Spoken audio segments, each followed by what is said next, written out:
chairperson. The fourth panelist is on the way. So three panelists are here and the chairperson is here. So thanks for having come. We are quite a decent crowd and a distinguished crowd of people. I must begin by acknowledging that, by saying that actually the plan for this, for celebrating the life of Praful Bidwai, this dates back to, excuse me, can people settle down please? Will people please settle down? Okay. So the plan for holding this meeting actually began in July with a series of email exchanges. Ammu, Joseph started the process. We tried several times to organize in July itself after we passed away in June, but somehow that didn't bear fruit. And again, once his book was published, we had another round of large round of dozens of email addresses, and finally we are meeting today. So I thank Ammu for her guidance in this. And now I'll request Darshana to introduce the panel. Thank you.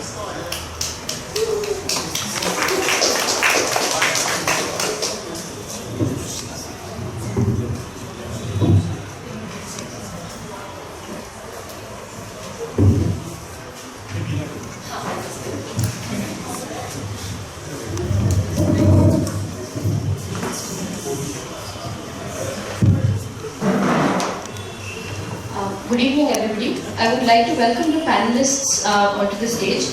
First, I would like to welcome Mr. Suvrat Raju. Suvrat Raju is a physicist on the faculty of the International Center for Theoretical Sciences of the Tata Institute of Fundamental Research.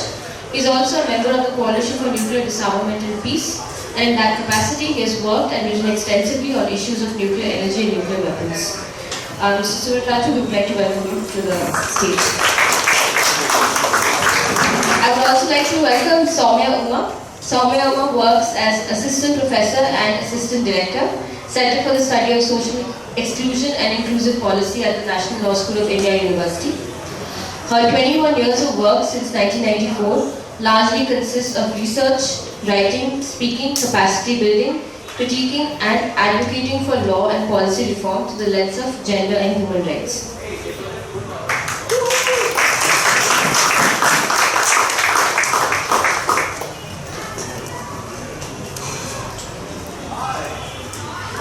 I would also like to welcome Mr. G.N. Nagaraj. Mr. G.N. Nagaraj has an MSc in Agricultural Science and has worked as a plant breeder and agricultural administrator. He resigned in protest against the firing on farmers and killing of two of them in Nargund and Navalgund in June 1980. He then worked in the Kisan movement and is now associated with agricultural workers as well as differently abled persons. He is a member of the State Secretariat of the Communist Party of India, Marxist. Mr. J. Nagaraj, I would like to welcome you to the stage. And lastly, I would like to welcome Ms. Cynthia Stephen as the chair for today's evening. Ms. Cynthia Stephen is an activist, scholar and trainer with a focus on gender, poverty, development and the rights of the vulnerable and marginalized. She has been involved at national and international levels on issues of women's rights, especially of the Dalit and subalterns. Her articles on these and related topics are widely published in online and special interest publications. Overall, she is a passionate advocate of the rights of the underdog. Ms. Cynthia Stephen, I would like to welcome you to the stage.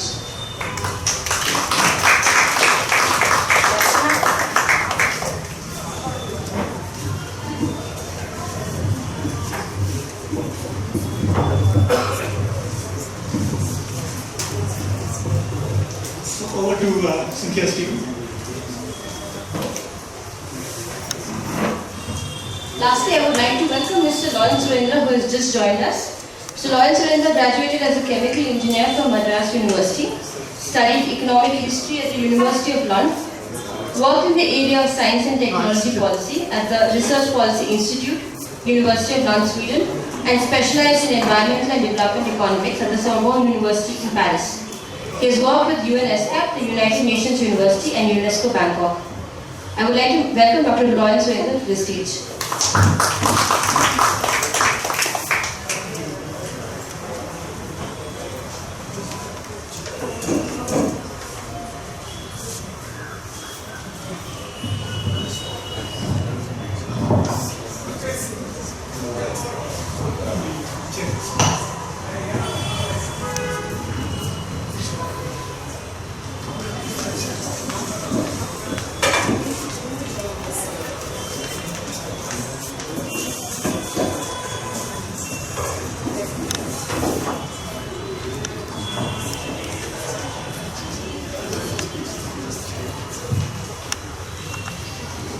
Good evening and a very warm welcome to this evening's event. It is indeed a very opportune moment for us to come together and remember at this time a very important personality of our contemporary times, Mr. Praful Bidwai, who's been a real doyen of movements and of leadership and expertise in various people-oriented fields, and his very expert commentary on political issues and affairs.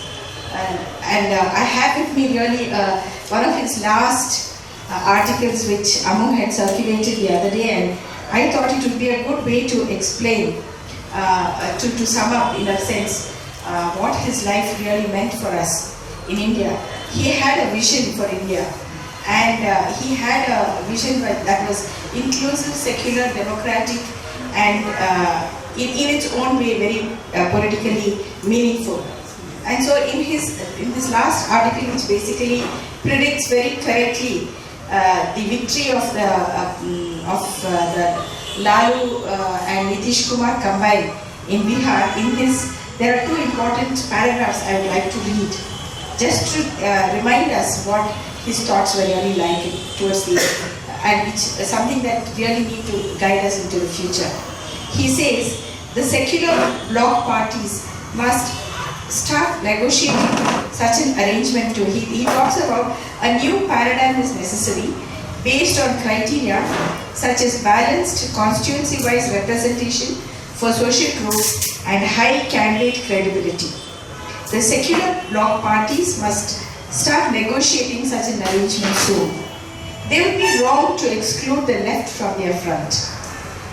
The Communist Party of India and the CPIML, ML Liberation, and to a lesser extent the CPM, have a sizable base among the poor peasant and landless of Bihar.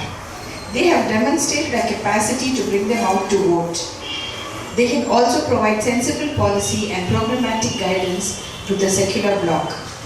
Socialists and communists in Bihar had a creative dialogue and mutually beneficial competitive relationship with each other from the 50s to the mid-70s. They both lost heavily when that relationship was disrupted with the socialist merger into the Janata Party, and from which they came out splintered and disoriented.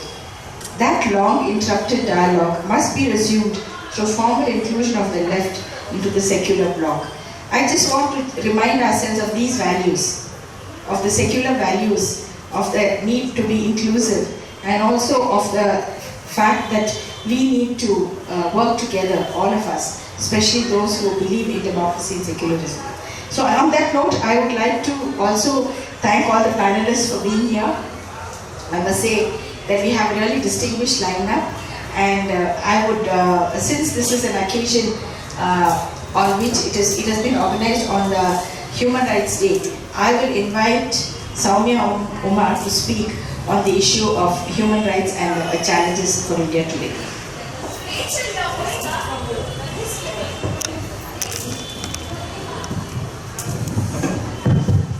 Before you start, I'd just like to say that we have about 10, maybe 12 minutes per panelist, and if there are any discussions or questions or comments from the group, we will take them at the end of the presentations, each presentation. Anyone having any comments or questions can do so, can hold them till the end of the 4 presentations. Thank you. Okay, good evening everybody. I thank the organizers for inviting me here. It's my first time in a very long time that I'm talking to people in, the NGO community and the activist community in Bangalore. I just recently shifted from Bombay to Bangalore and I'm working here, so I'm very happy to be here talking to you all. I've just been, the last few months, or maybe the last year, I've been thinking about the role of the state and the changing role of the state vis-a-vis people and people's human rights. And I just thought that some of those thoughts, maybe I'll just think aloud and, more in terms of things that could trigger some discussion among us. So some of the human rights challenges based on what has been the role of the state vis-a-vis people and people's human rights. And the first thing that really comes to my mind is a positive judgment which has come in today, this morning, and this is in the case of Suzette Jordan. Some of you may know about Suzette Jordan, who is more well known as the Park Street rape victim.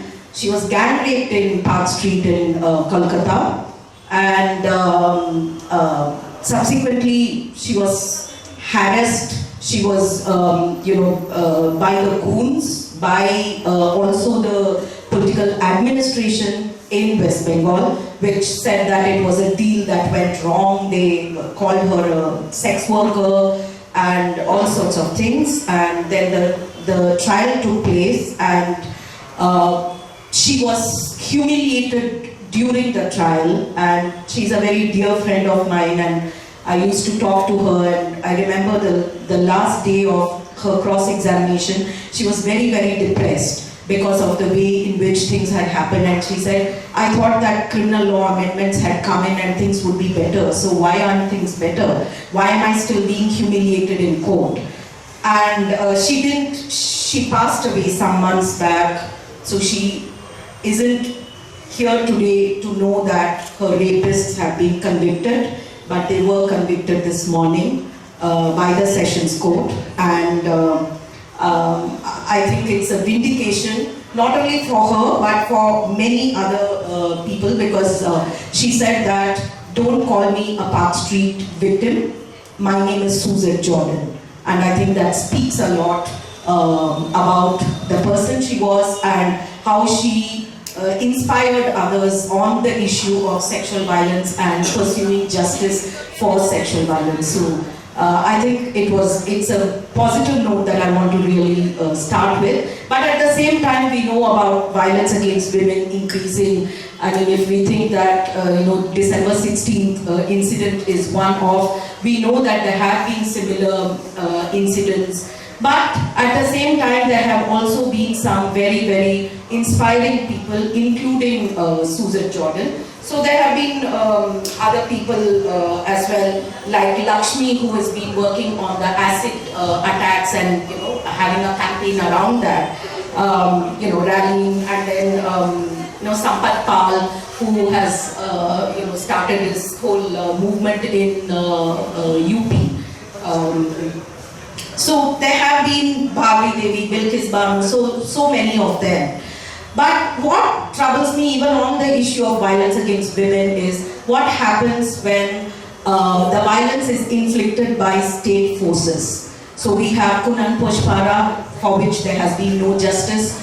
We have Manorama Devi, for which there has been no justice so far. We have Vakapalli incident which happened, for which there has been absolutely no justice. So when it comes to state forces which commit violence against women, it is still very, very difficult, if not impossible, to get justice. And that is one of the main human rights challenges. How do you make the state forces, public officials accountable? One of the other things that was troubling me was something I watched on the Facebook today. And I'm sure some of you would have also seen this clip. It's a clip that's going round, making rounds right now. And it's a clip of a woman. It's a faith healing kind of a clip where this woman who has 3 broken, 3 slip discs, she can't walk, and she's brought onto the stage and she is both her kidneys have failed. And there is this faith healer who's standing there. He, makes her unconscious, and 2 minutes later, she's able to run all around the stage, and her kidneys are fine, and so on. I'm sure we have seen many of these. But what really troubled me was the kind of euphoria that the people had. And there must have been like 10,000 or 15,000 people. They were all jumping, shouting, cheering. And they were euphoric, and that was extremely frightening and scary, because it shows to us that we are moving further and further away from rationalism, and we are moving, more and more towards faith healing and miracles and God men and God women and all of that. So that really is. Also a human rights challenge, because if we look at Kalburgi being killed, or Dabholkar or Pensari, and we look at how rationalism is being looked at, how scientific temper, which is something that the state is supposed to promote, because the constitution asks the state to promote scientific temper, and instead what we have is a promotion of superstition and miracles and so on. So I think that's a big human rights challenge for us. How do you explain things to a euphoric crowd of 15,000 people that these miracles don't happen? How does one exactly go about saying that? Because we can be speaking to each other and saying how rational we should be, but we really should be speaking to those 15,000 people who are euphoric. A few other issues that I will flag. One issue that's very current is about the juvenile justice system, and it's related right now. I'm just linking it to something that has happened a few days back, where Nirbhaya's, one of the juvenile, the only juvenile among the attackers, he was kept in a home for 3 years. He's now 21. He was going to be released, and then there was, all this move that him being released would actually endanger the entire community. So entire womanhood of India is going to be endangered by this 21-year-old boy or man. So now he has been, the order has been passed that for another 1 year, he will be under the custody of an NGO, and he will undergo vocational training. Now I want to know, under what law is this allowed? Is this fair? He has had his 3 years. He is supposed to be reformed. Why is reformation not an issue for the state? And after 1 year, is there again going to be an outrage about him being released, unleashed into the public, and frightening or threatening the security of all women? Is he going to be kept under custody forever? And why are we, in terms of our criminal justice system, and particularly the juvenile justice system, why are we moving away from rehabilitation, and why are we moving more and more towards deterrence, or more and more towards retribution, and when the entire world is moving the other way? So that is again something that's a challenge to us as to how do we arrest this particular trend.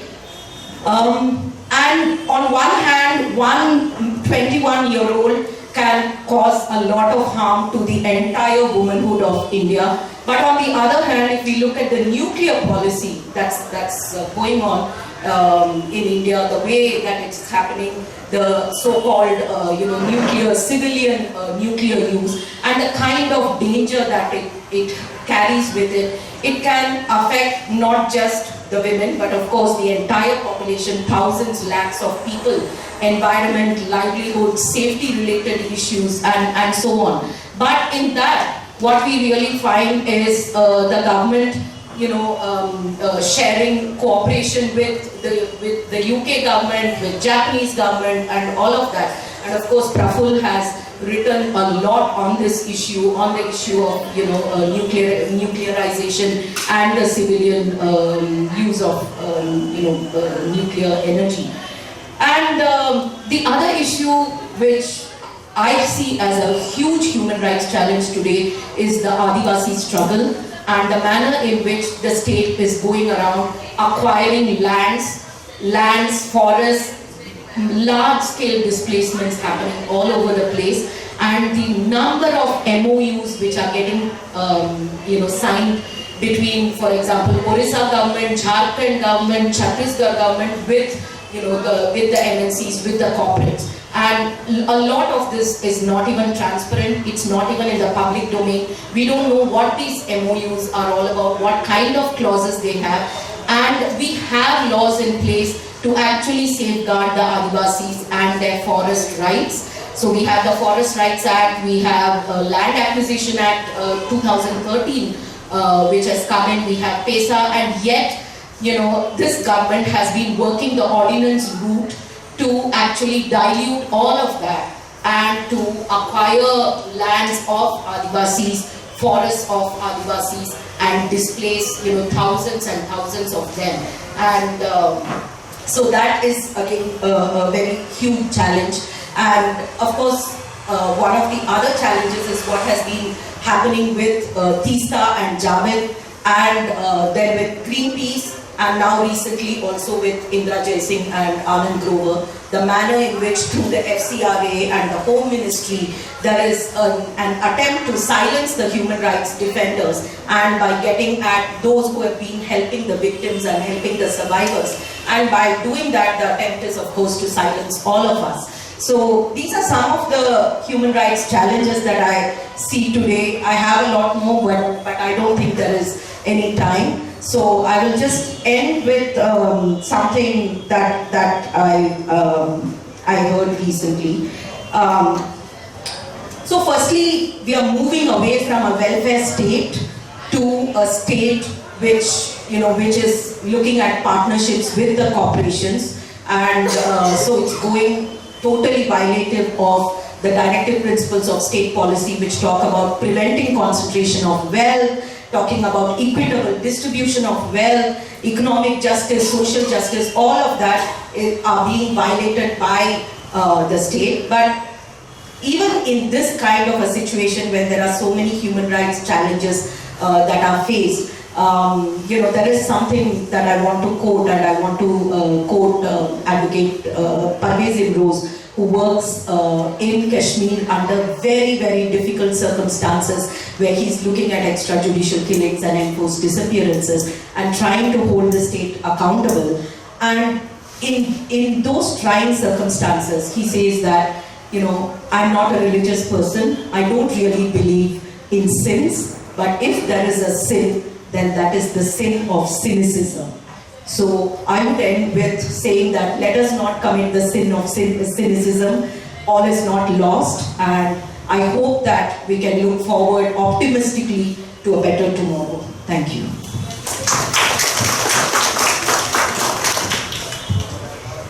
Now may I call upon thank you.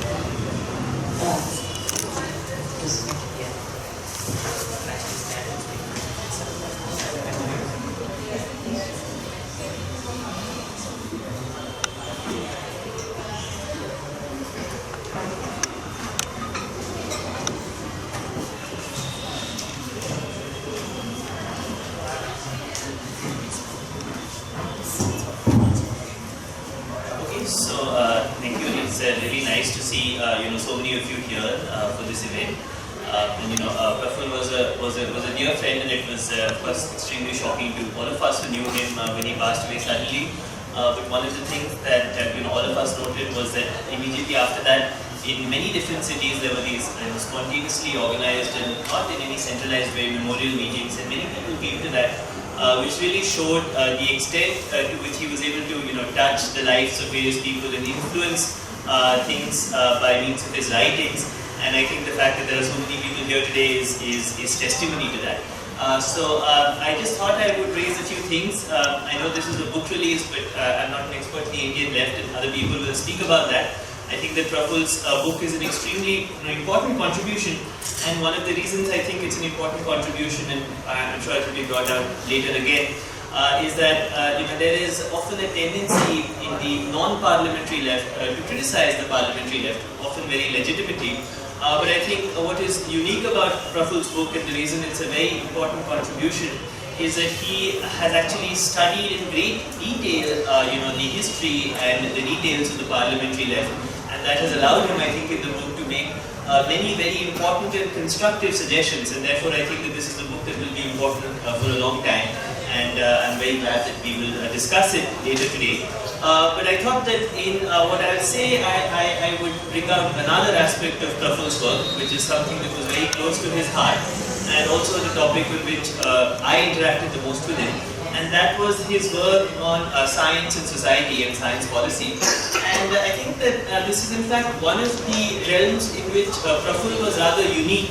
There are many of us who count ourselves as progressive activists, and of course Praful was a very important member of that community.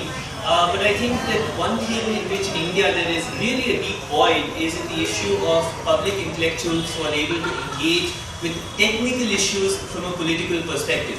So we have a large scientific community, but the large scientific community very rarely is willing to deal with political and social issues for many reasons, which I'm happy to discuss. But is very rarely willing to come out and take a stance on social issues. So even though there is a large and well-trained scientific community, there are very few people who do that. Now there are some scientists who do engage with social issues, and in a very important way. But and this is in terms of what are called the people's science movements. So that has been a very important movement in India, the Bharat Gyan Vigyan Samiti or the Kerala Shastra Sahitya Parishad, the Hoshangabad Science Teaching Program. But these are effectively, literacy programs that are talking in terms of what the previous panelists said, talking in terms of scientific temper. And I think where Praful's contribution was really unique is that he spoke about issues of science policy in issues by combining his deep political analysis with the fact that he wasn't afraid to venture into technical issues and that he was trained in science and technology.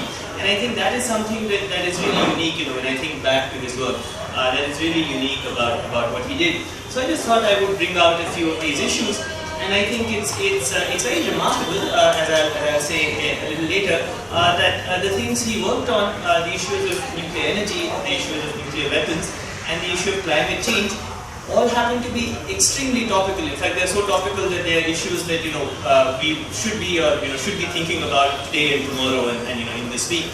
So I'll just bring that out. Of course, one of the things that he wrote a lot about, as the previous panelist also said, was the issue of nuclear energy. This is something he spent a lot of time writing about. So I thought I would read out one of the passages from an article he wrote many years ago. In fact, almost 5 years ago, in January 2011. Just to bring out both his prescience and his style. So this is an article about the Jaitapur reactors, and he says, so I'll just read it out. I hope you'll bear with me. It's not very long, and I think it's very illuminating.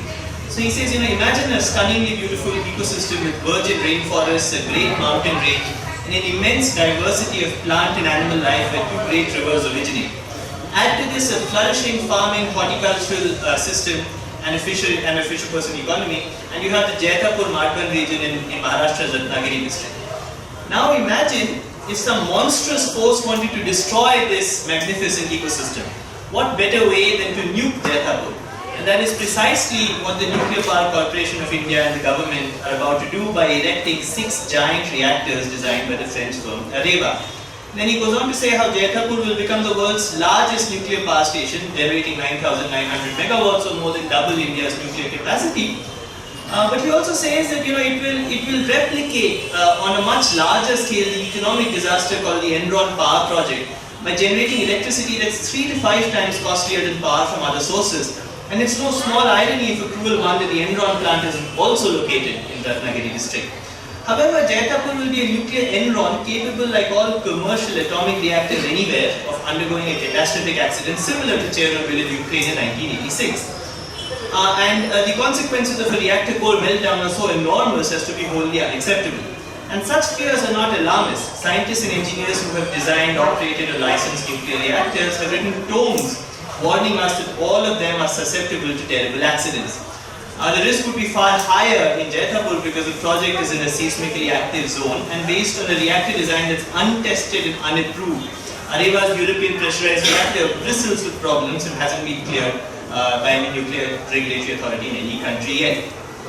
And then he talks about, how in a recent visit to Jaitapur, the state has unleashed savage repression on the local people who have sustained a strong movement against the project. It routinely arrests and serves externment notices to peaceful protesters and promulgates prohibitory orders under Section 144. So it's a short passage, but I think it really brings out issues that are of burning importance. And the reason this is an issue of burning importance is that the Japanese Prime Minister Shinzo Abe is about to visit India in, I think, tomorrow. And one of the main things on his agenda is in fact a nuclear agreement that's very crucial to this entire Jaitapur project. And as Praful very recently pointed out in these short passages, this is a project that has tremendous problems. One of the major ones, of course, is the issue of cost, because these European pressurized reactors that are going to be installed there are things that cost up to, if you look at constructions elsewhere, up to $10 billion a piece. And if you calculate that, it's absolutely correct, as he said, that the cost of electricity from these things, just at bus bar, even not accounting for transmission, is likely to be about something like rupees 15 per unit, which is indeed exactly, as he said, 3 to 5 times the cost of other sources of electricity. So there's a tremendous, economic throwaway that is happening here, which is happening exactly where Enron was located. So he was absolutely right and prescient 5 years ago in pointing out that this was a nuclear Enron. But also, the other issue that's important is the issue of safety. And as he said correctly, all nuclear reactors are susceptible to accidents, particularly the untested design that's being installed in Jaitapur. This design is also one that's being constructed in a French locality called Flamanville.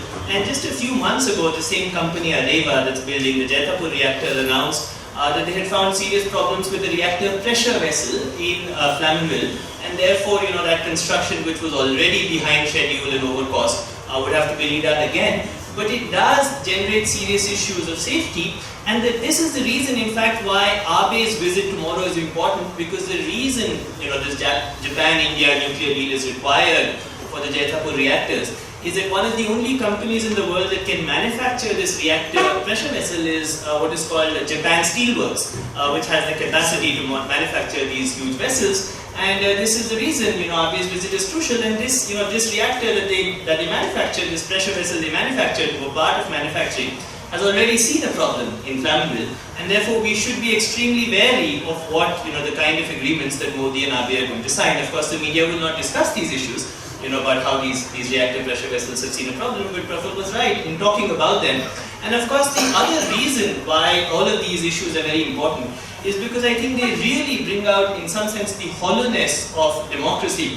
If you look at what was happening in Jaitapur and what Praful pointed out and saw firsthand, in fact, they have a very nice booklet called Porting Nuclear Disaster in the Konkan. Praful and SP Shukla and I think Emil Ramdas were part of a fact-finding committee that went there. And they pointed out correctly that local people who live in that district are served these things called externment notices. In fact, I didn't even know till when I first heard about this at the same time that there was a way you could just prohibit, the district collector could just prohibit somebody from entering a district.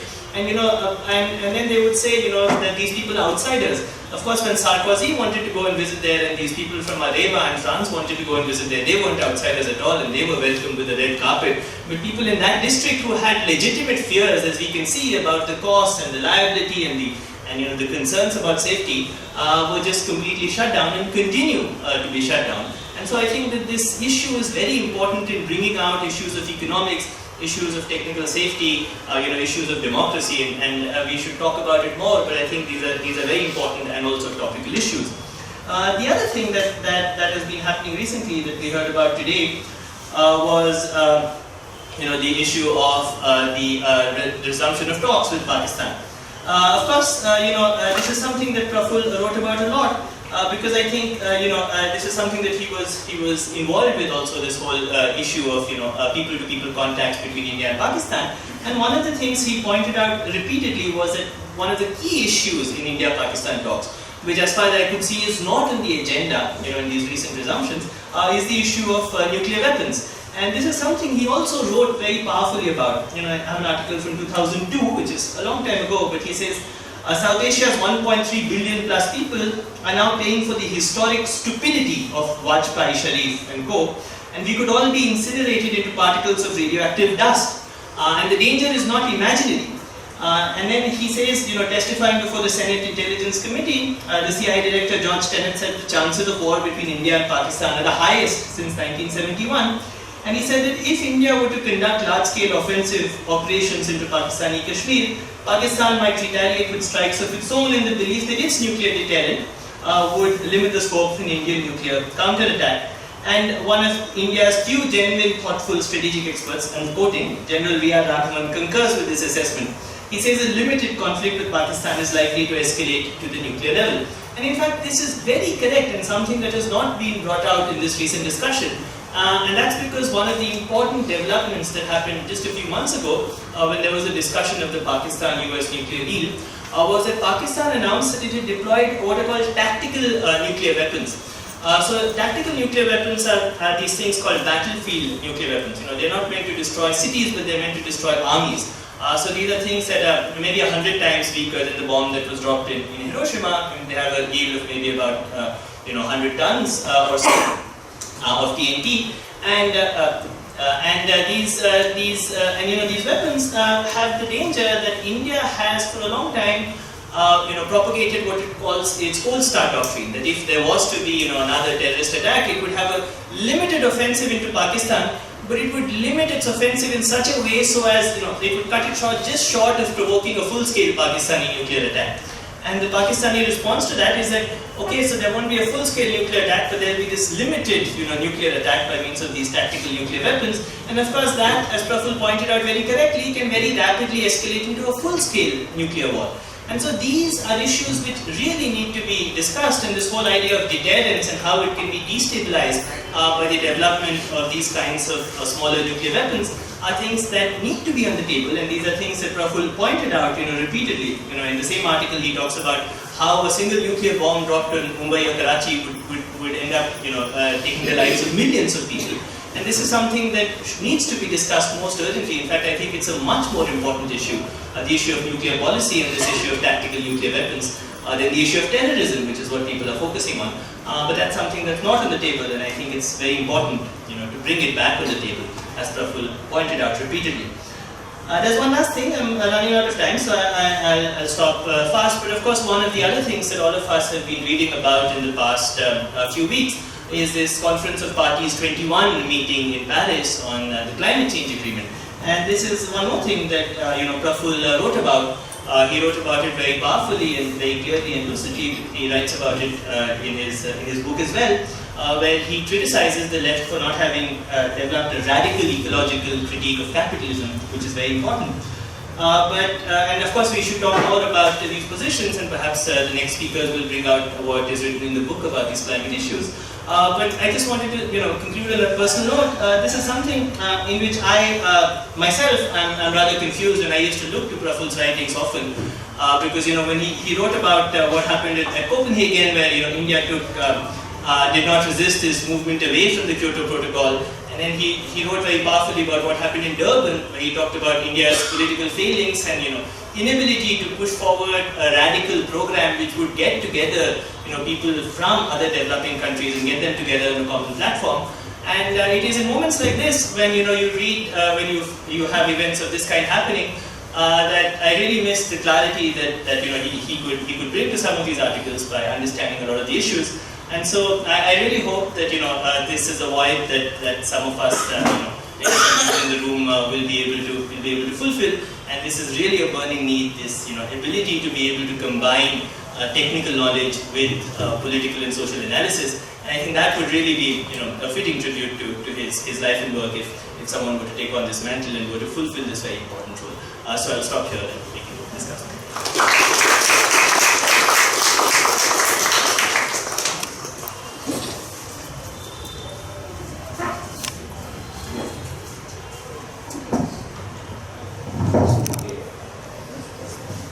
Thank you very much.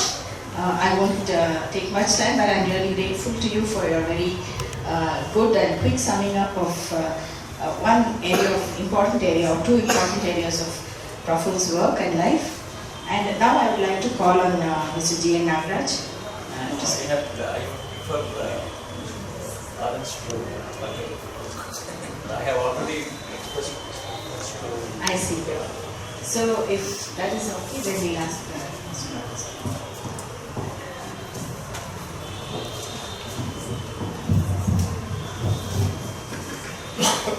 First of all, I must thank and be deeply grateful to Mr. Jairam pulling me out like out of the hat and say, can you speak to me?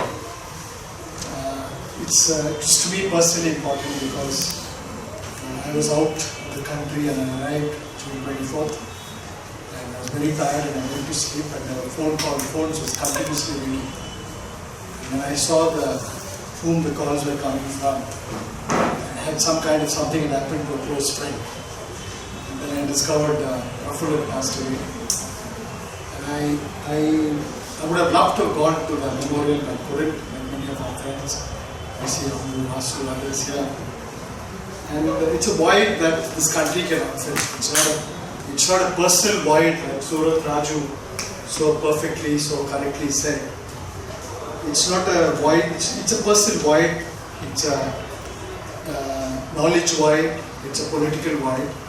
It's definitely a void that cannot be filled because I think it was a rare individual as a journalist, as a public intellectual, and as a person who worked on science, technology, policy issues. When I asked the organizers, asked Jairam, I'll be the last speaker, one because I was coming from Kengeri and I live in Mysore and I can't negotiate Bangalore traffic. So I thought I might arrive in time. And then I thought the other speakers were all speaking on other dimensions related to human rights day also. And I had offered to speak about Praful. Fortunately, our good friend Anil Chaudhary sent me a copy of the book from Delhi, which I managed to read. I'm not read it in full. So, in 10 minutes, I just want to say, first to a younger audience here, Shubha is sitting here. At one point, we wanted to publish all of Praful's writing. And thanks to CED, the entire collection of 5 years back, I think, all that he had written came in a big box. CED, Anil Chaudhary and others collected it. And we had about 8 or 10 people working on it. We also wanted people who are not familiar with Praful, but who are generally interested in politics, generally interested in the future of this country, generally interested in the survival of the notion of India, because the notion of India as an attack could be done. It was a mammoth task, and somehow, for all kinds of reasons, it collapsed. Because we used to write 20 pieces a week in different languages. Extraordinary discipline, extraordinary hard work. And when you go to see him and fix a time, very close friends felt, friends always feel they were right to somebody else's time. And they would grumble because he'd be figuring out when he can meet you, where he can meet you, and how he can manage time. But I always told my friends I respect it because I'm not capable of that kind of hard work. I'm not capable of that kind of discipline. I'm not that capable of that kind of responsibility to the public, saying the public must be kept informed. Every bit that he wrote. When Kalam died and there was Kalam was a great man, fine, but in Kannada there's a saying that after a buffalo is dead, everybody says it gives 20 liters or 30 liters of milk. And that is true of all our leaders. After they die, they become such big heroes. So I wanted to caution on Facebook, I'm now pulled out of Facebook, saying that don't exaggerate. And as myself a chemical engineer and who like Praful came into the progressive movement from the People Science movement, and I'm so happy Suvrat, Raju pitched on it so correctly. We came in from the People Science movement. We came in because we felt engineering and science was not answering the needs of people. The technology was so esoteric that in a very poor, developing, sick country that we were not doing enough. And we are very proud of that. But the point is that because of that, we also know what technologies are, what scientists are, what scientific institutions are, and how they parasite and literally like leeches live on the blood of ordinary people. And I remember during the emergency, and I'm sorry if I oscillate between a bit of nostalgia, but not on a personal level, but on a political level. Because if there's any individual who lived both personal and political very correctly, it was Praful Bidwai. And we can't look for people like that today. So I remember during the emergency, a very famous scientist, whose names I won't mention, Suvrat might know, went up to Mrs. Gandhi and said, "You must arrest Praful Bidwai, because he's writing all these nuclear stories." The background to it was Praful from IIT Bombay, when he quit, got very fascinated as a technologist, felt that this technology which is being literally pushed on us has very little understanding. And he went and in great detail unraveled on it and wrote in Business India, of all places. He didn't write it in some party activist magazine or left magazine. Cover page stories in Business India. It became, according to scientists around the world, and I remember a Swedish nuclear scientist telling me, some of the best pieces ever written, even scientists had not written, explaining to the ordinary public what nuclear power was, what the nuclear technology was, and so on. And this scientist went to Mrs. Gandhi and said, for all I dislike of Mrs. Gandhi, she also had a sense of politics, and said, "You must arrest Praful Bidwai, because he's a danger to the country." And Mrs. Gandhi is supposed to have said, "You do your science, I'll do my politics." Okay, and that's one thing I remember, because later on went to review this thing. So first is about Praful itself. Apart from what I've said in the book, he writes a description of himself, which I think is really wonderful. It is not written in any boastful, proud sense, but he's telling the people who are reading his book what was the composition of him as an individual, what made him so unique in the world of intellectual politics, what made him so unique in public intellectual politics, what made him an activist, and he remained an activist. He says, "My education in science, technology, economics and philosophy, my interest in the social sciences, and my career in analytical journalism." I want to underline this, and I'll come back to this point. In analytical journalism, helped me understand issues like ecology and energy, and integrate some of the insights I thus gained into my understanding of socialism. It's a beautiful statement about himself and about what we can all be also if we want to be. And I underline analytical journalism because there's no journalism of any quality today. I'm sorry for the journalism audience here, because we are taking fed stories from various kinds of places. I have openly, even with some of my younger friends, during when that famous IS officer died in Karnataka, people just ate good journalists, just ate stories from the press officer of the government and published it and thought they were breaking stories. It was not that.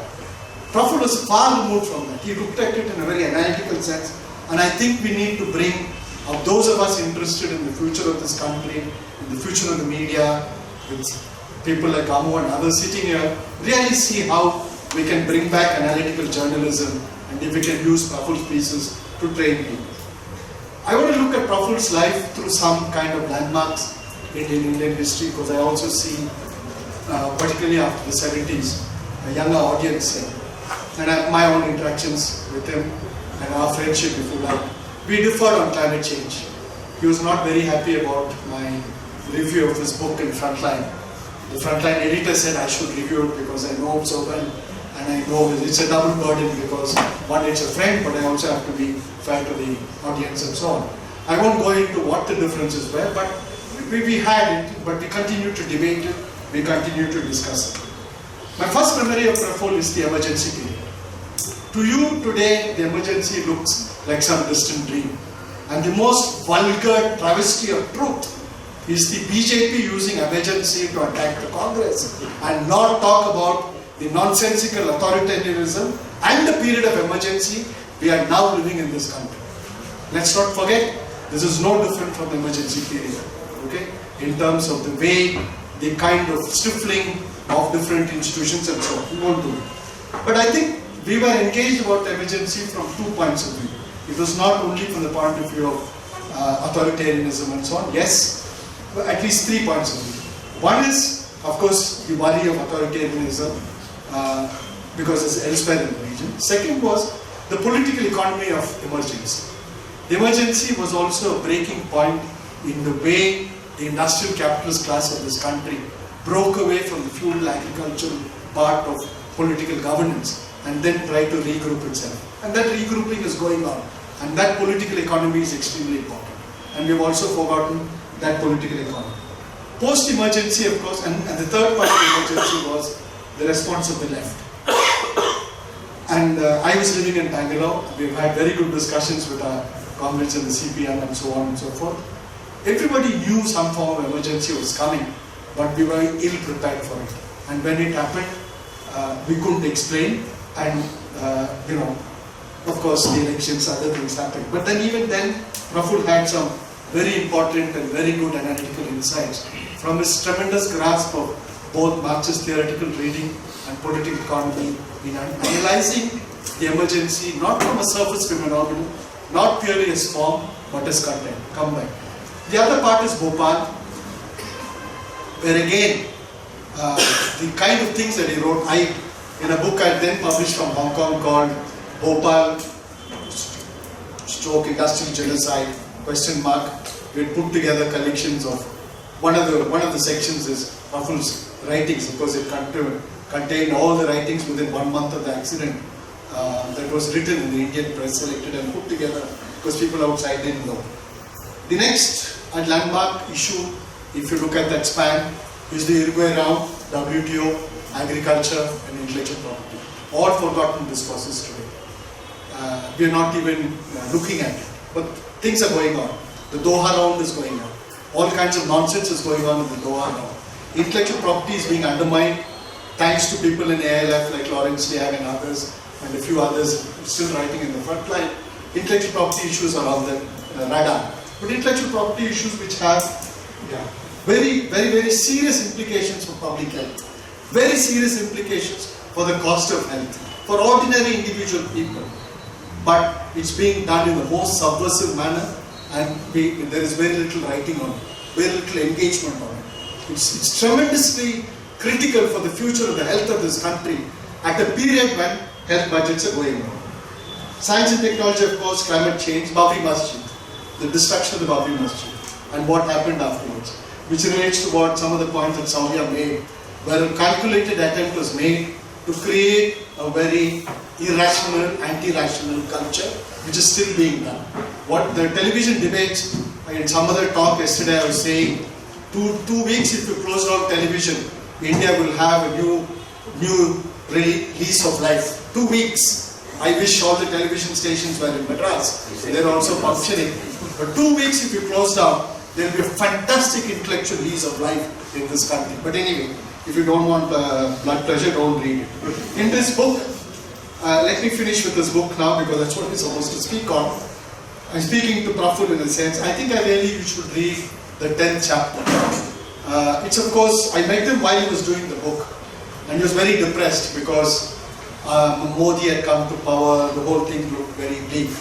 And I joked to him and said, laughter is the best weapon in these times. I said, Praful, come on, don't take such jokers so seriously. They will not last very long because we know their record in Gujarat. I've done field work in Gujarat, I know what it is. And let's not elevate people beyond what they are just because the image is created. It's an ad-created Prime Minister we have. Okay? So don't, and we joke, we laugh, and he was very grateful, he was very happy. He said, thank you so much for cheering me up, and that's the last I saw of him. But the discussion around it was, of course, one, he was really hoping the left, and I hope Comrade Nagaraj will speak about it, will start engaging into questions about the options for the left, and I think it has to be done. The next last part we want to close is this final chapter about the kind of agenda for change. We can nitpick with it, we can disagree and so on, but I think what we can do, maybe out of this meeting, maybe out of Bangalore, maybe out of the people is, if we can start slowly working on a people's charter, a people's kind of manifesto, in which different people can contribute and slowly build it up. We need very badly a central manifesto around which we can debate and build a future rather than continuously react, because that's exactly what the current ruling regime and the BJP want. They want us to be constantly reacting to them and not go into positive. There I think Praful has plenty of thoughts in it. And last part, I'm also a sympathizer of the left. I'm quite close to the CPM and so on, and I'm very happy about it. He criticizes the vanguardism of the left. But I also want to say that we should criticize attempts sometimes not maybe reflected to the CPM, but sometimes some left leaders tend to do what I call the other famous Leninist concept, the notion of tailism, that you want to tail. And there, if my Bangalore friends don't misunderstand me and my ALF friends don't misunderstand me, to us Constitution Day is April 15th, the day of Ambedkar's birthday, Jayanti, not November 25th. Sitaram Yechuri made a brilliant speech in Parliament saying why November 25th is not Constitution Day. But that gives you an exact example of how the state is diverting people's interest into its own political agenda and interest, and we should not do this kind of tailism. Let me close, I think, too long, Cynthia. I'm very sorry, but I'm like Praful, I had to be everywhere around the place. Thank you very much.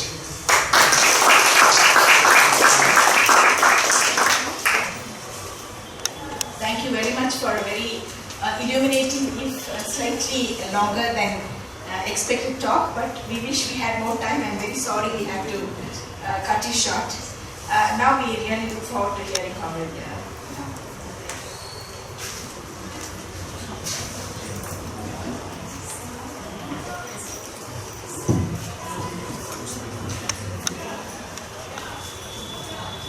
Well, I thought actually, I did not know it is the structure of this discussion or panel or things like that. I thought the entire panel will be discussing on the question of challenges of left and the communist book. But and also because I just did not, I have not read this book. And that's why I wanted Mr. Raju to speak about it first, so that I can respond to it, say if I know the context of the book. But now I have to do it out of hand, kind of a thing. Of course, I have met, Praful Bidwai several times and had several interactions, and both with Praful Bidwai and Raju in the 90s, I can say. But that was already 2 decades back. Afterwards, we somehow could not continue the interaction because we could not meet frequently.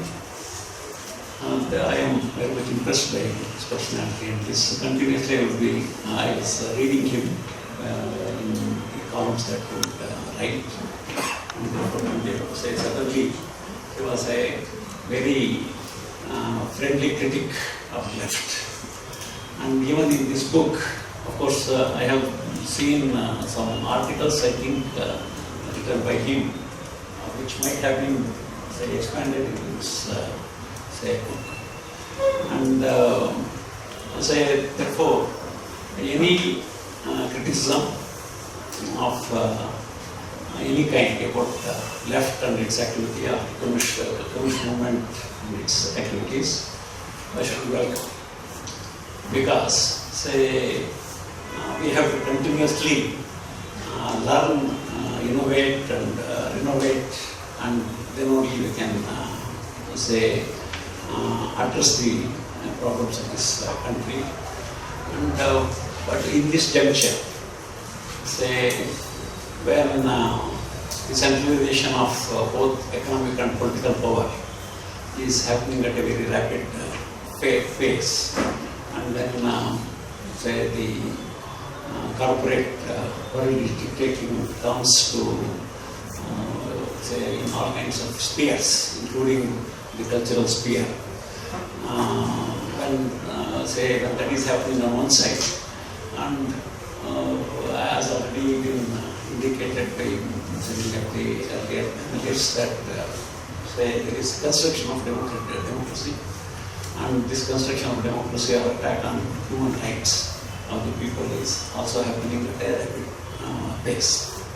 And in such a atmosphere, it is a challenge before the entire people of the country, and therefore it is a challenge between, say, thrown upon, say, something like all the democratic-minded sections of the country, and of which left is a part. Left is a part and a significant part. And one of the statements that Praful Bidwai was making is, left is indispensable to the health of this Indian democracy. This was continuously, he held that view all along and wrote about it also in plenty. And therefore, he was also saying, if left is not there, we have to invent it. That's what he was also continuously saying. And therefore, left is indispensable. As long as this centralization of both economic and political power happens, and as long as this attack on human rights and democratic rights happen, left is indispensable to defend the democracy and also to defend the rights of the people in various spheres. And in this, many times, people think, Praful himself writes about it, about the space that the left had from the earlier part of our independent India, that is between 50s and 80s, you can say, that there were socialists, there were of course the communists, then there were liberal democrats, kind of a thing, who were part of Congress or say some other party. And then also, the Ambedkar, followers of Ambedkar. All these, streams were there, streams of the left were there. But now, what has happened? That is the question that he poses, and all of us will have to think about it, analyze and understand why the other streams of left are virtually something like non-existent or are very are having only a disintegrated existence. And many times, as a young man in 70s and 80s, when all these streams of left ideology and left politics operating in India and having in a way, you can say, a predominant voice in those days. If the communists, the socialists and the followers of Ambedkar had collaborated with each other and if they had worked with each other, what would have been the future? What would have been the situation in India? Of course, though it belongs to the realm of if and but still we have to think about it, and therefore, I would say this question of ideology is the only thing that has maintained and sustained, I should say, sustained the communist part of this left movement. In the left is a very broad thing, and communist is a part of the left movement. And if the communist part of the movement has sustained itself up till now, which has not disintegrated in the manner the other left, other streams of left have disintegrated, in especially politics.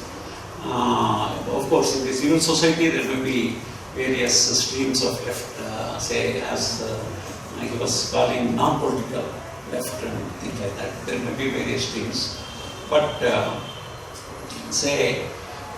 in the political left, there is a disintegration beyond the communist part of the movement. And but of course, the decline of the communist movement or things like that, he writes abundantly, and of course, so by seeing the size of the book, I was amazed. Oh, such a large book about, the communist movement, because he is focusing and the parliamentary left, according to whatever he calls it. I don't agree with that kind of terminology. We are not parliamentary left. As a communist movement, when you say it's a communist movement, it is not parliamentary. It is not confined to the parliamentary system.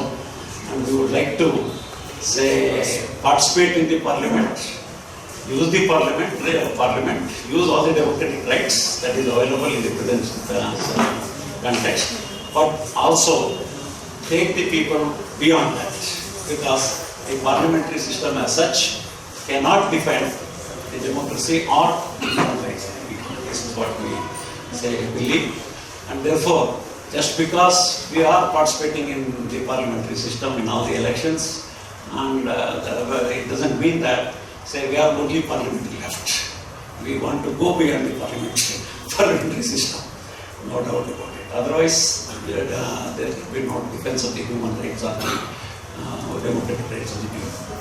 Okay, now coming to the present, juncture, yes, there is a decline. As he speaks about, and the CPM has a significant party in this left unity or left movement of the country. We also have very seriously making a rethinking or continuously for the past few years engaged in a self-critical analysis, as we call, and we have come to the conclusion that our association with the so-called third front or the third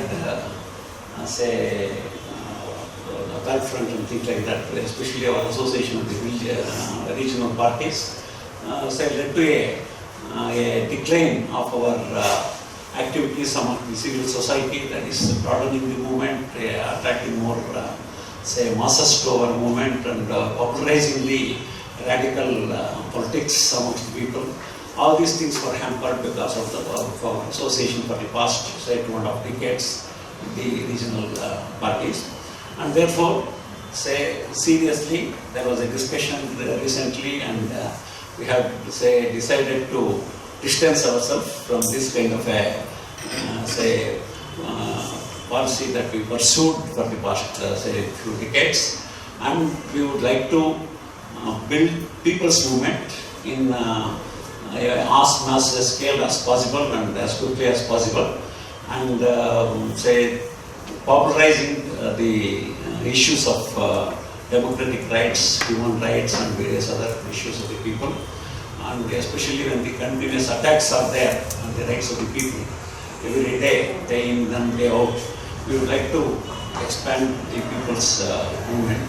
That is the basic goal that we would like to pursue, rather than having alliance with these parties and trying to. It doesn't mean that we will not have anything to do with them. Of course, at a particular time, equal juncture, we may have to have our alliances, or we may have to have our tactics to isolate the communal forces or the authoritarian forces, something like that. But at the same time, our emphasis will be more on people's movement, on people's issues. That is the main thing. And the people's charter that Praful Bidwai spoke about is a very important issue for us. And on this question of people's charter, we would like to we would be very much happy to be part of a very broad movement which involves all sections of people, all streams of people, against this, both the communalism and also the neoliberal attack on the people's rights. And of course, in this in this direction, there will be another serious discussion that is going to happen in Calcutta say in the next few weeks, in the end of this month, I would say,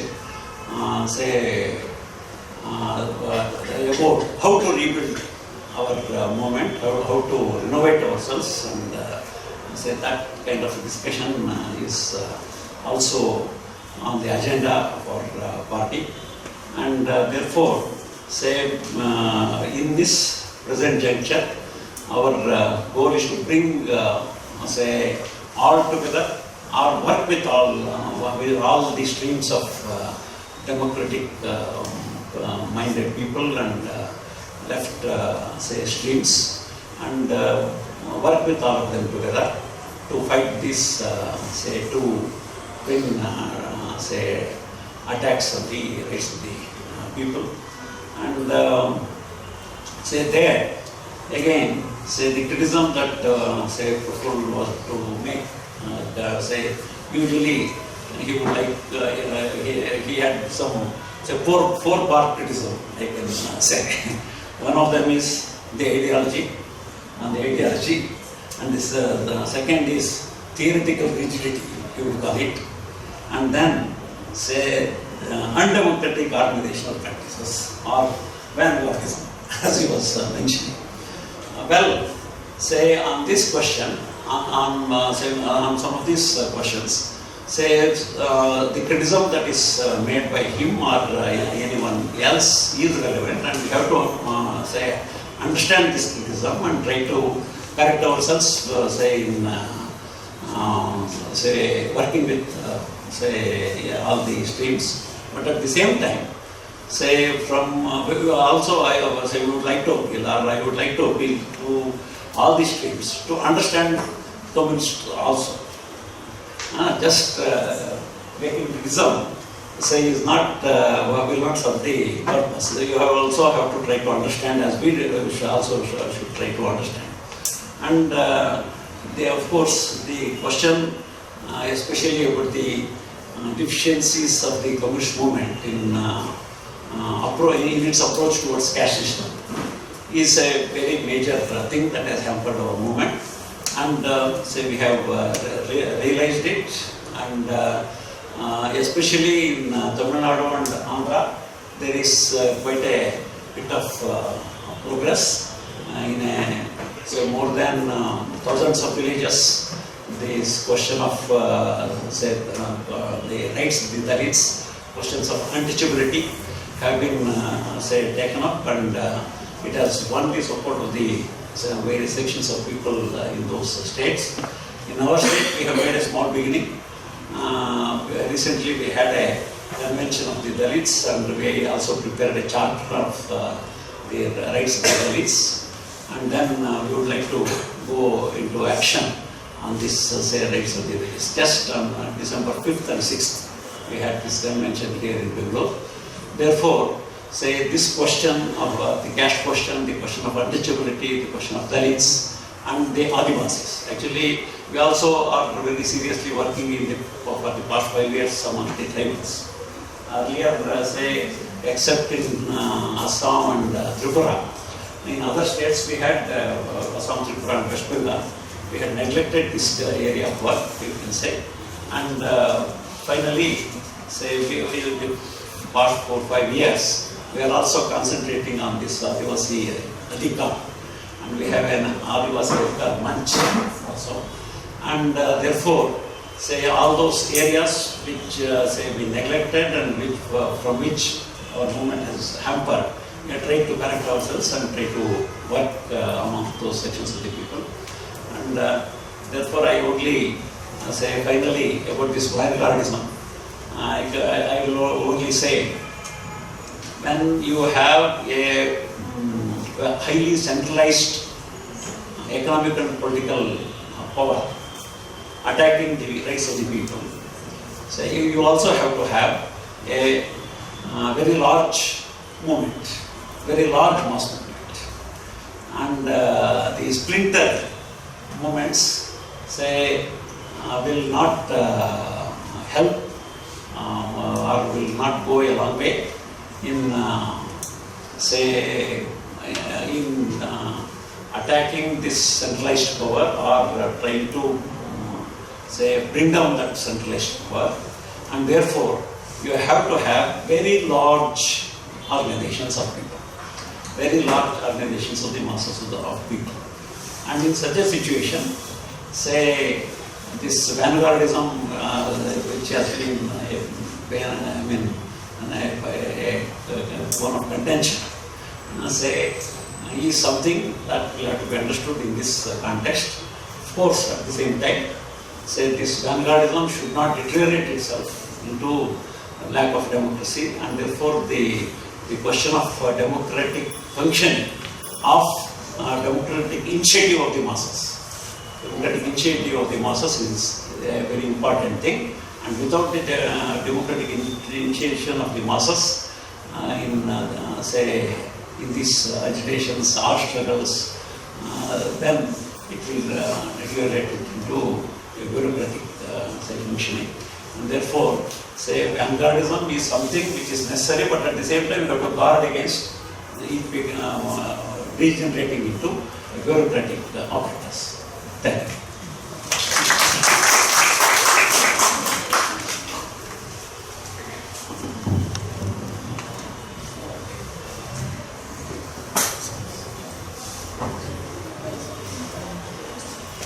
Thank you very much, sir. And before we go into the question session, there is going to be a very brief release of the book, and I request Mr. J to please come forward and carry this. Yeah. Just hold it up, that's all. You just need Just to hold up the book. Okay. As little.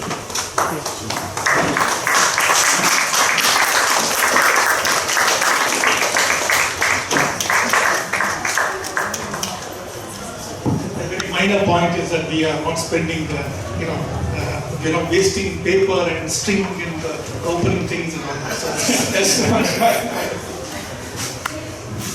Thank you so much. With as little fanfare as possible, this book has now been released. I do hope all of us will read it to great benefit. The reason I somewhat undemocratically permitted Mr. Comrade Nagaraj to say a little more was because I felt that it's important for, since he was making a statement on behalf of his party, I felt that it's important for him to give the space to be able to explain what exactly the position was. And sir, I think it's good that the left is being self-reflexive and critically looking at its what has happened in the past and looking to the future, what can be done.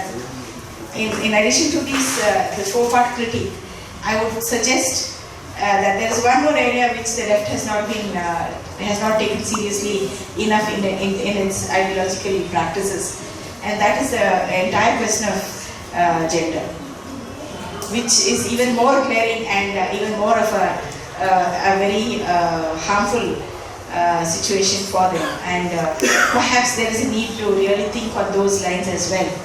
And I would, as a person who is also very committed to movements and to justice and social inequality and exclusion, I think we need the left to take the lead in this area. Thank you. So now I think we will have about half an hour for any comments, questions and responses. Please, if you have a specific question to any member of the panel, please indicate the person to whom you are directing your question. And also, more importantly, please identify yourself if you have such a question. Any questions, please?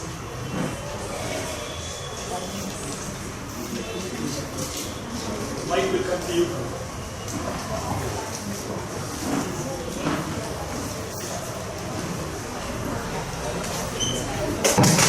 Mike will come to you if you have any.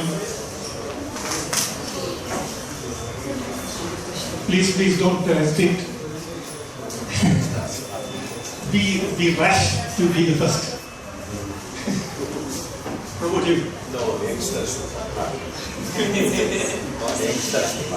Come on. ALF. How about somebody from the ALF? Come on.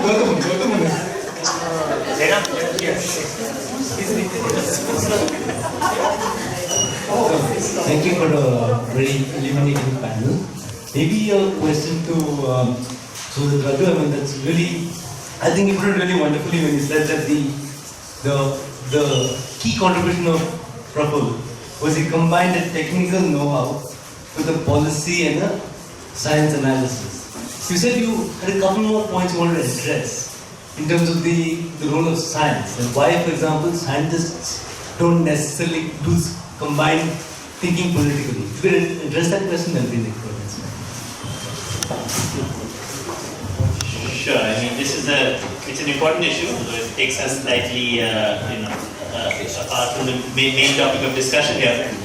But roughly speaking, I think there are two reasons that scientists don't engage with the social issues.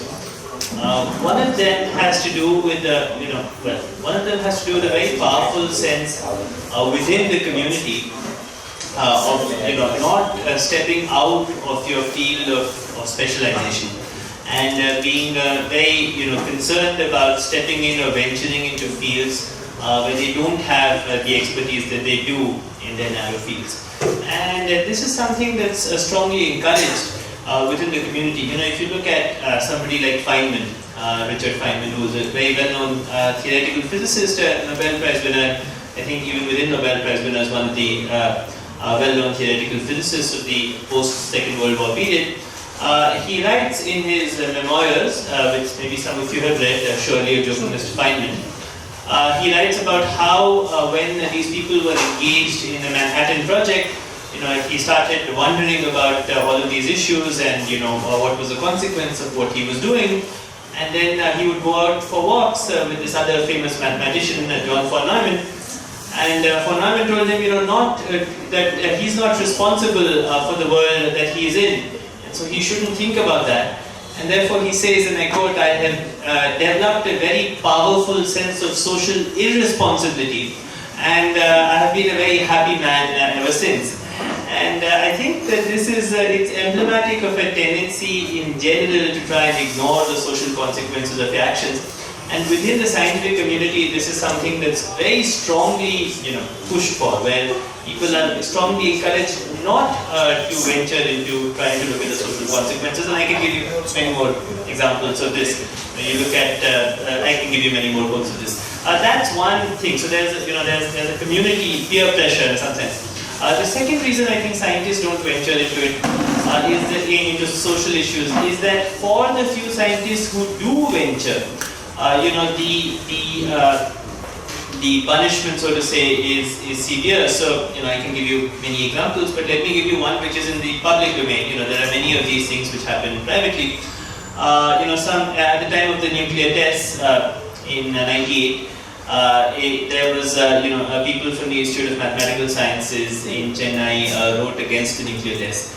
And it so happens that in India, the way science is funded is that a lot of fundamental physics institutes are funded through the Department of Atomic Energy, which has to do with, the fact that the founder of the Department of Atomic Energy, Homi Bhabha, also wanted to control fundamental physics and so forth. There's various historical reasons which have to do with poor institution building.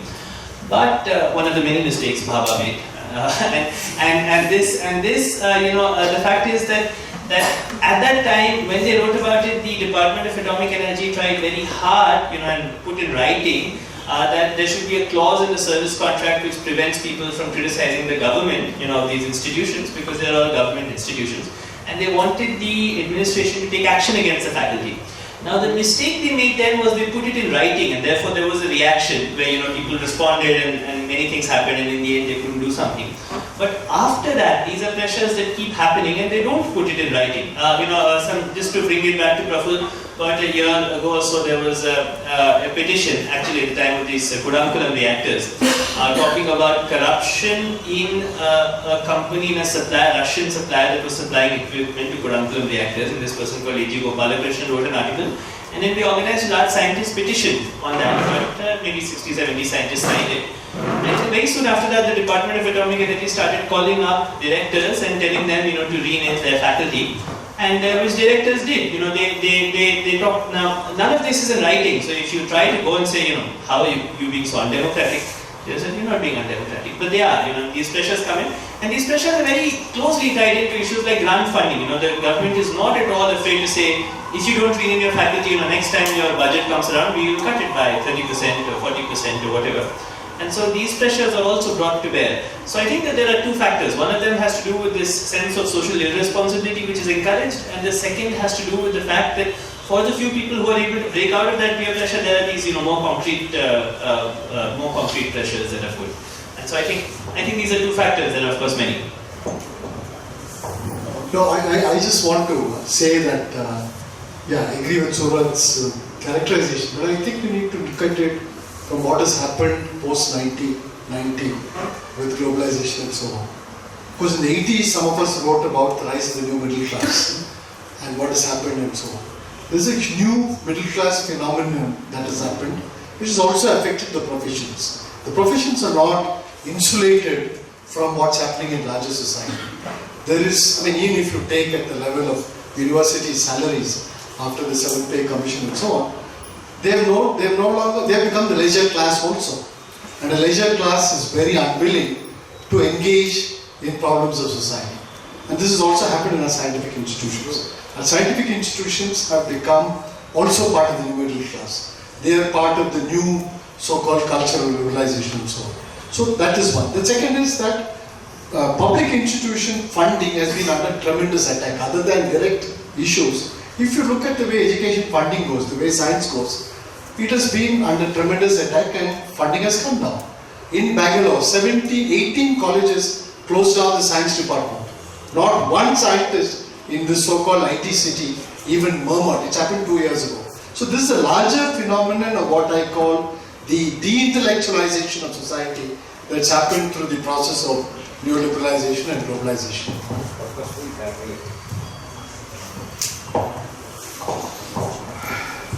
I just agree with both of them, and I have two things to point out. That is, this capitalist system has, since its inception, has tried to divide knowledge and tried to disintegrate personality. Instead of having an integrated personality, it would like to disintegrate the personality. This is one thing, and therefore, the division between the natural science and the social science and empiricism. Emphasis on empiricism in every field, even in social sciences, mathematical methods, and so on and so forth. All these kinds of things. That empiricism and pragmatism, as also it is called by probably US. These things are something that we have to confront. We have to confront and come above this disintegration and try to have an integrated personality. That is the one thing. And then I would like to refer to Verma's book, Social Function of Science. Say that everyone should have a read. Thank you. Any other question? Just one follow-up, if I may. In the current situation where you have BJP, rising BJP, and so on and so forth, what is that? How does that influence scientists and their attitude towards science, towards research, towards how cozy they want to be with the current establishment? If you can address that. Go. Who's that addressed to? Any specific person? I just repeat this point because I think in an audience like this, there is an attack in general on intellectual politics. De-intellectualization of society is a fundamental requirement for any authoritarian politics, for any communal politics, for any anti-secular politics, for any democratic politics. So this is something we need to understand. And I think that's something that Praful kept on harping. And I find it as a fashion and tendency even among our left friends within the party and outside the party to take very facile anti-intellectual stances. Even when the big speakers and others, you must have a specific knowledge in a particular area to be. So this is a caution that we should not allow. And our education establishments are allowing it. Now for the BJP, it happily feeds on it. Okay, it feeds on this. Because for the BJP's survival, and what we can't, which is a very big mistake, again talking of form and content, to only look at the form. The BJP is only the form. The content is the myriad fascist forces behind it. Even in the debate on intolerance, if you looked at all the TV debates, not one person from even left liberal backgrounds ever talked or analyzed or presented what are these fascist, semi-fascist groups that are there which are threatening the right of people to speak. Here again, Praful, in his writings, analyzed it closely, looked at their funding patterns, where the money came and so on. And these are the vanguards by historical experience to make sure more intellectual activity happens. Where they are bold enough, they'll go and destroy a film festival, an art exhibition, and so on and so forth.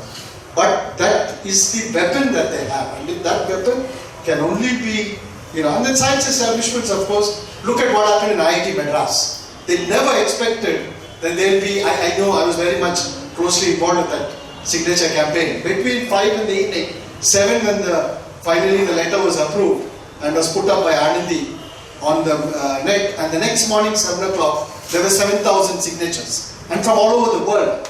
The IT director had to return from the United States because he didn't expect such a reaction. Okay, everything happened. But do you think things at IT have changed? Not at all. Nothing has changed. The dean was responsible for putting this group under attack. He's still there. He's very much there. I wrote back to Anandi and said, what are we doing about this? And these are public funded institutions. So your answer to your question is, like where Suvrat, Raju started, we must come back to the issue of public policy scrutiny of public policy institutions, and devote time to look at it. And that's where I think we miss Praful, because Praful constantly focused on the public policy accountability of science, scientific institutions, public funding and so forth.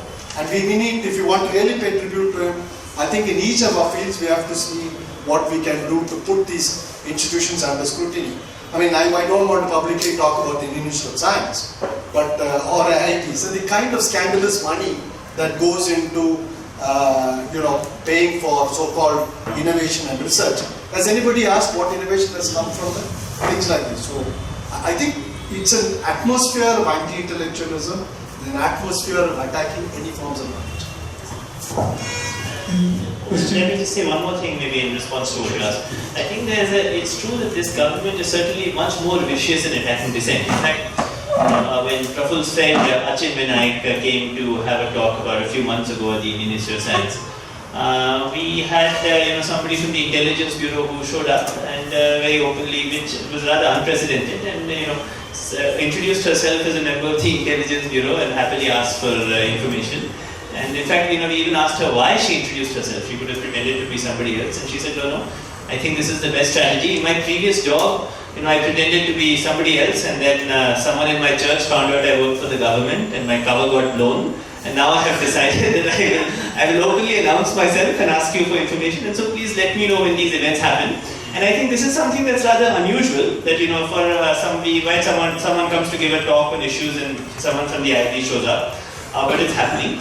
But that being said, I think that one has to be clear that the previous government was also extremely bad about this. Whatever I was saying right now about the DAE putting pressure or the government trying to repress dissent was happening under the UPA. So the UPA was very vicious about repressing dissent either. Of course, Modi takes it to another level, but I don't think we should have any illusions about the previous system. Questions, please. Any other comments, questions? You probably have something.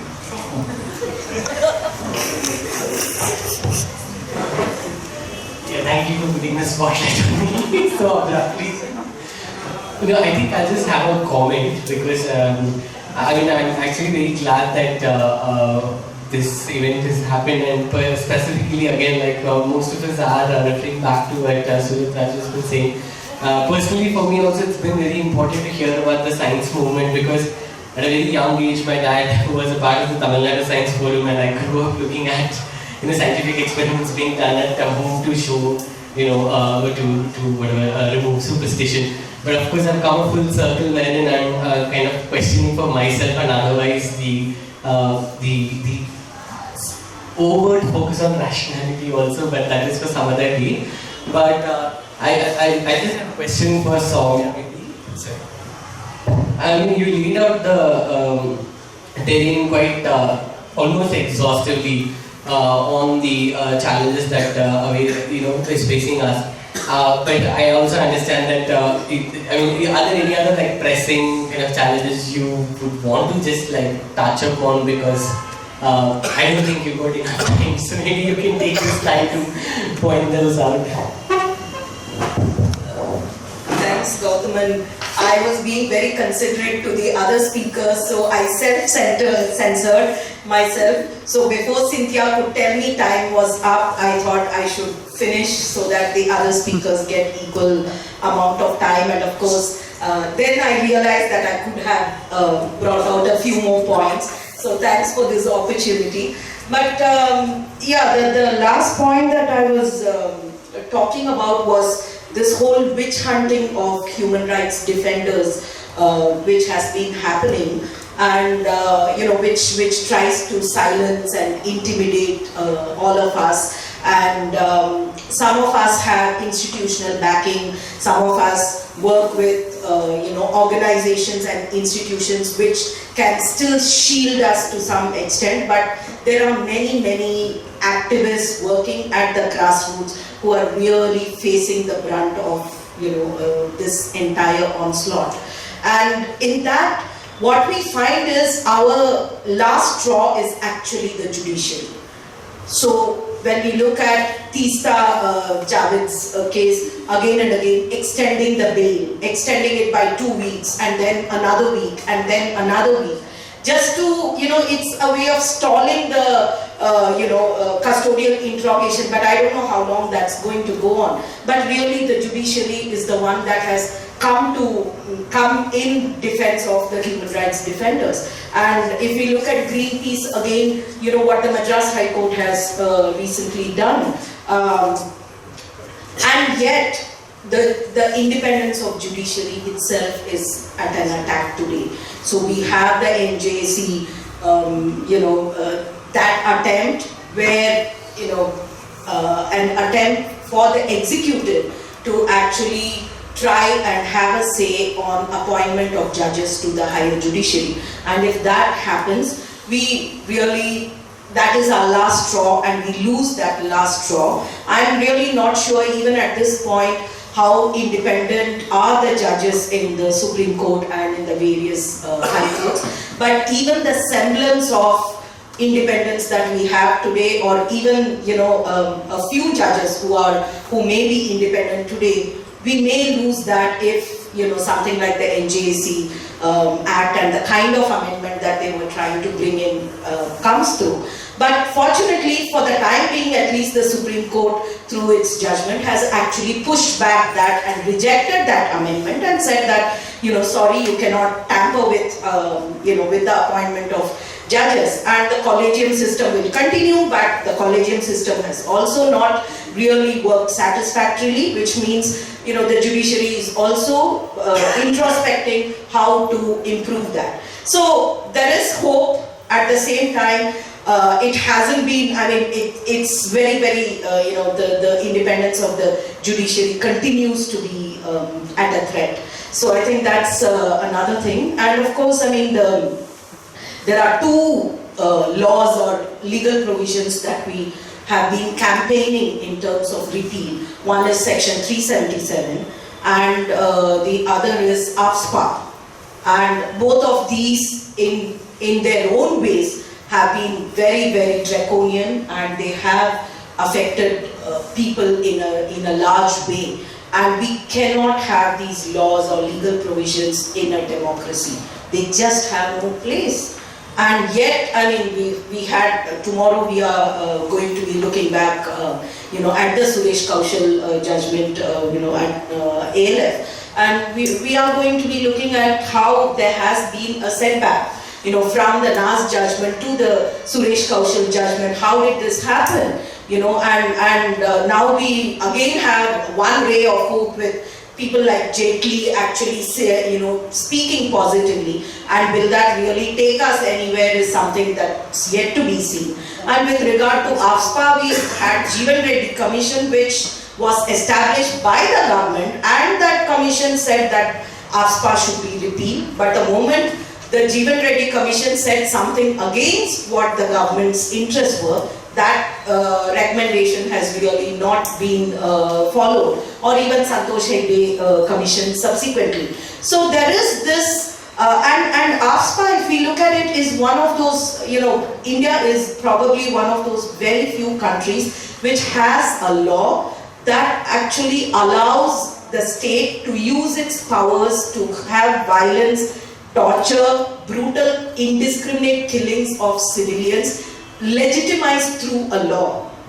of its own people, attacking its own people, and with the backing of a law and through state machinery and violence. And that is something, and of course it's not that if AFSPA is repealed today, we will, that's the end of state impunity. It is not. But AFSPA has contributed to this climate of state impunity, and that's really also something that needs to go. And the last point, which also, Lawrence referred to, was this whole thing of intolerance and, cow worship and beef ban. And the Dadri killings, which have happened, which is really something that's, the communal attacks and all of that, the entire religious minorities and the kind of, whether we talk about Muzaffarnagar survivors and what's the kind of justice that they are getting, what's the struggle for justice that they are going through with a collusive police force. Or, the Dadri killing and this whole thing of beef ban, and how that is really affecting our space, our privacy, our expression, our way of life. I think these are all threats, and of course we are fighting against it in our own ways. We are raising voices, we are raising protests, but our democratic spaces are also shrinking.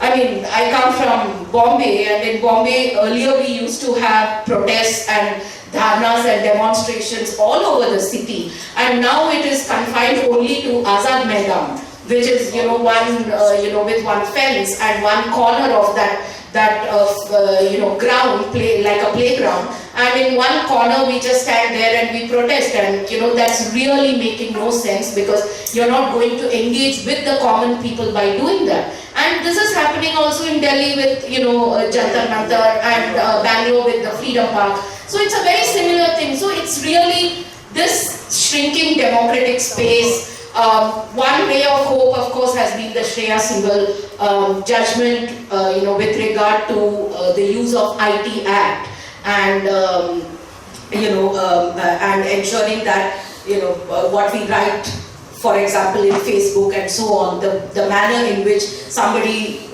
likes something and then they get arrested, somebody writes against the Shiv Sena and then they get arrested. So somewhere at least there has been a judgment to say that this particular section 66A, I think, of the IT Act is really not, it's too vague, and it can be used to harass the public and silence people from their viewpoints, and that cannot be allowed. So again, there is a ray of hope, but the larger issue is about shrinking democratic spaces. So, how exactly, collectively, how do we strategize to fight against that and to raise our voices of protest against that? There's a question here.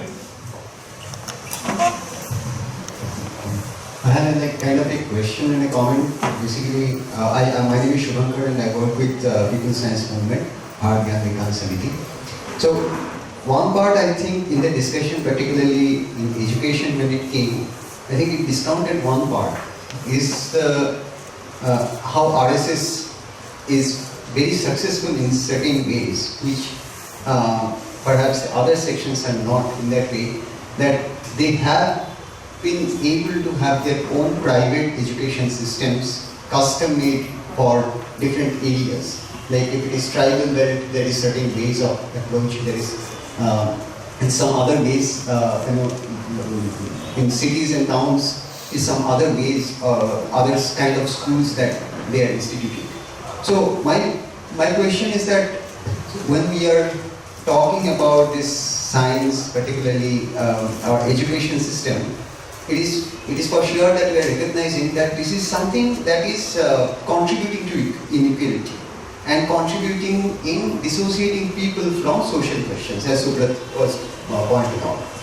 However, which earlier left had done very successfully, even with the experiments of like Phule and Ambedkar and many of the other people, even people like Rohit Thankar, when they have written and all. So, if we look at RSS's way of dealing with it and versus many of the other sections of dealing with it, is kind of extremely disproportionate. So, and then you do see that later on through signing of WTO or GATS, you get things institutionalized. Say that so both things are operating simultaneously. In way you have a very custom-made, religious, fanatic education in one hand, and the next level you are having an education, enforcing an education system which excludes a large section of people. So, and at the end you do get a creamy layer of people, either social creamy layer or like intellectual layer, which is largely disconnected from both the processes. So I don't know, like this part I found that could perhaps concentrate on more in terms of, because people science movement and other organizations have did this small scale Hosangabad, so that was saying small scale experiment to see that how people can be engaged in these processes to understand both socio-politics on one hand and nature on one hand.